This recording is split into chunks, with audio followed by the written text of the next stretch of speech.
अमूमन दो देशों के राष्ट्रपति एक दूसरे से एक घंटे तक फोन पर बात नहीं करते, लेकिन ऐसा हो तो मामले को काफी गंभीर समझा जाता है। ऐसे ही हालात रशिया और अमेरिका के बीच पैदा हो रहे हैं, जिसका कारण है यूक्रेन। नमस्कार, मैं हूं सिद्धार्थ और आप देख रहे हैं जागरण। रशिया के राष्ट्रपति व्लादिमीर पुतिन और अमेरिकी प्रेसिडेंट की फोन पर 62 मिनट बात हुई। इस बातचीत में अमेरिकी प्रेसिडेंट जो बाइडेन ने कहा है कि रशिया यूक्रेन की सीमा पर अपने 1 लाख सैनिकों के जमावड़े को हटाए। साथ ही यदि रशिया यूक्रेन पर हमला करता है तो अमेरिका और उसके सहयोगी नेटो देश इसका कड़ा जवाब देंगे, जिसकी भारी कीमत रशिया को चुकाना पड़ेगी।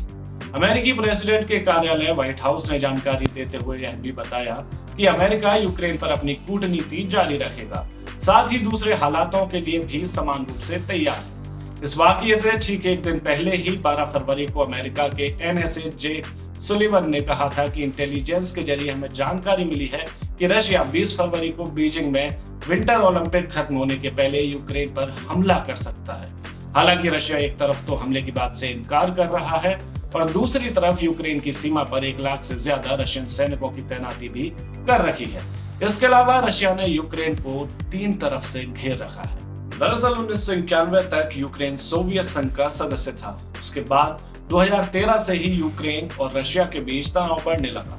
2013 में यूक्रेन की राजधानी कीव में तत्कालीन राष्ट्रपति विक्टर यानुकोविच का विरोध शुरू हो गया। रशिया का समर्थन होने के बावजूद भी विक्टर को देश छोड़कर भागना पड़ा। इस बात से नाराज रशिया ने दक्षिणी यूक्रेन के क्रीमिया पर कब्जा कर लिया।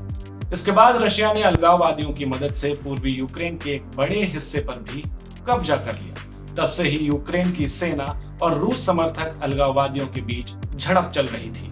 साल 2015 में फ्रांस और जर्मनी ने बेलारूस की राजधानी मिन्स्क में रशिया और यूक्रेन के बीच संघर्ष विराम पर समझौता करवाया। इसके बाद यूक्रेन को एक बात समझ आ गई थी, वो ये कि उसे ताकत बढ़ाने की जरूरत है।